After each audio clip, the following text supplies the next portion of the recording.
Meu nome é Arthur, tá? Sou médico urologista, tenho 20 anos de formado e atendo na Livance já há 2 anos.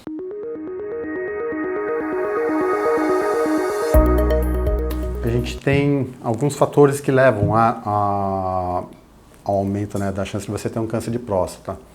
Tem um fator hereditário, né? Se você tem um parente próximo, né, de primeiro grau com câncer de próstata, te aumenta aí 2 vezes a chance de você ter um câncer de próstata. Se você tiver mais de um, né, se tiver 2 parentes em primeiro grau com câncer de próstata, aí já aumenta em 6 vezes o risco de você ter o câncer, né? Então tem essa tendência genética a isso.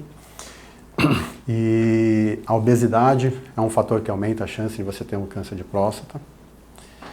Uma dieta rica em gordura, principalmente gordura animal, tem aumento de incidência.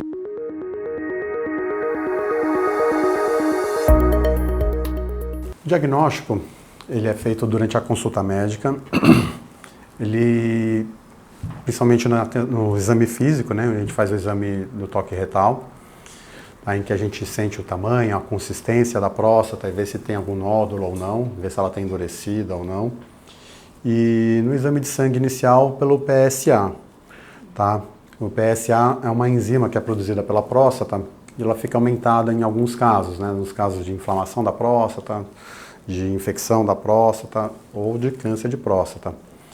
Então, quando a gente tem alguma suspeita aí, né, PSA alterado ou o exame do toque retal alterado, aí a gente começa a progredir na investigação, né, pede uma ressonância da próstata, pede uma biópsia de próstata, tá?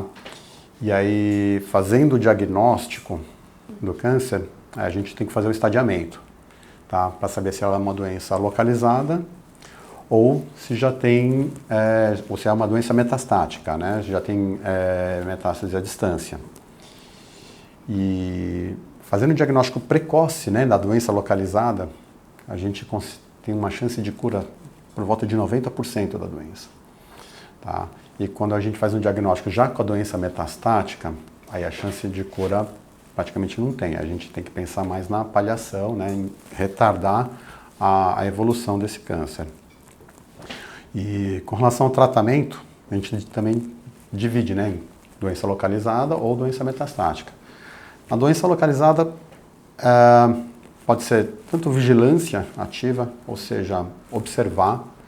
Se for um câncer, né, de baixa agressividade, ou seja, diagnosticado logo no início mesmo, tá, a gente pode observar, fazendo um acompanhamento bem de perto desse paciente, e se essa doença começar a mudar o comportamento dela, começar a ter um comportamento mais agressivo, aí a gente parte para o tratamento definitivo, né? Que pode ser também, esse tratamento definitivo pode ser tanto pela radioterapia quanto pela cirurgia, tá? E a cirurgia hoje, né, a cirurgia mais preconizada hoje é a cirurgia robótica, tá? Que melhorou bastante aí, diminuiu bastante os índices de complicações, principalmente com relação à incontinência urinária e à impotência sexual após o tratamento cirúrgico, tá? E quando a doença já é metastática, aí a gente faz um tratamento hormonal, faz um bloqueio hormonal, né? Porque o câncer de próstata, ele tem muitos receptores de testosterona, então a gente bloqueia a testosterona desses pacientes para evitar a progressão da doença, né? Desacelerar a progressão da doença, e nisso a gente consegue alguns anos de vida e qualidade de vida, principalmente para esses pacientes.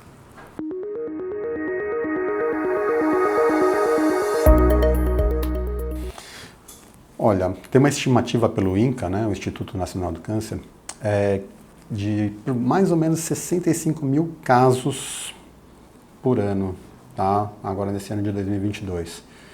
Tá? Mais ou menos um diagnóstico a cada 40 minutos de câncer de próstata. É o câncer mais frequente no homem, tirando os cânceres de pele, é o câncer mais frequente no homem.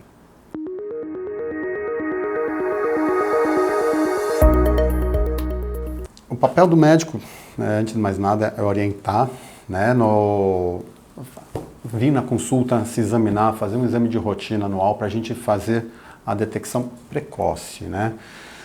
Eu digo que não tem prevenção, tá? Tem como a gente diminuir os riscos, prevenir não tem como prevenir, tá? A gente diminui os riscos tendo hábitos saudáveis, uma alimentação saudável, com baixa quantidade de gordura animal, não fumar, tá? Manter hábitos saudáveis de atividade física, evitar o excesso de álcool, tá? Mantendo o peso em dia, né? Diminuindo a obesidade e fazendo os exames de rotina anualmente. Com isso, a gente diminui as chances de você ter o câncer e se tiver, né, fazendo o exame anualmente, você faz a detecção precoce, tá?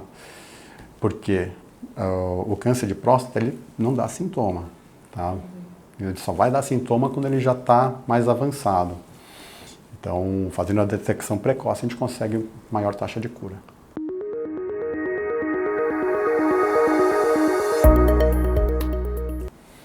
Sim, a gente sempre tenta descontrair, né, o homem, porque ainda tem muito preconceito a respeito do exame do toque retal, tá?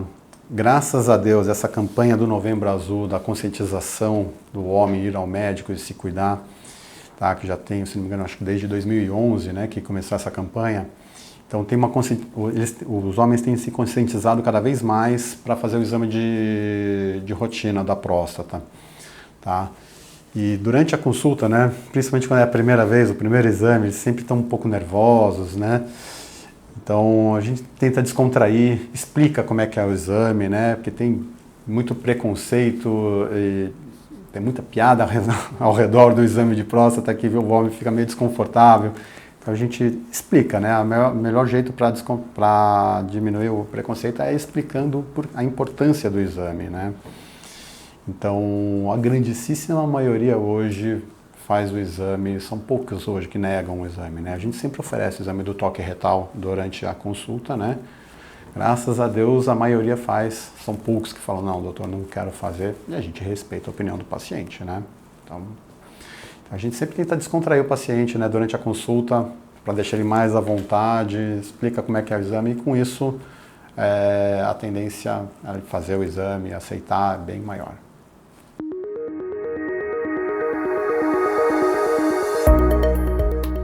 Após o diagnóstico, a informação, né? Porque após o diagnóstico do câncer de próstata, vem aquela, e agora, doutor? Eu vou morrer? Né? A primeira coisa que vem na cabeça de uma pessoa quando recebe um diagnóstico de câncer é, eu vou morrer? Quanto tempo de vida eu tenho, né? Então, a primeira é fazer o estadiamento da doença, para saber qual é o grau de agressividade da doença e de extensão dela dentro do corpo. Para a partir daí, né, a gente poder definir qual é o melhor tratamento para ele, tá? E tentar prever a expectativa de vida, né? De acordo, existem vários nomogramas hoje, né, que a gente coloca todos os dados do paciente, né? Nesses nomogramas eles colocam a chance de cura, tá? E expectativa de vida e tudo mais. Então, após o diagnóstico é informar. Tá? Quanto mais informação ele tiver a respeito da doença, melhor para o paciente.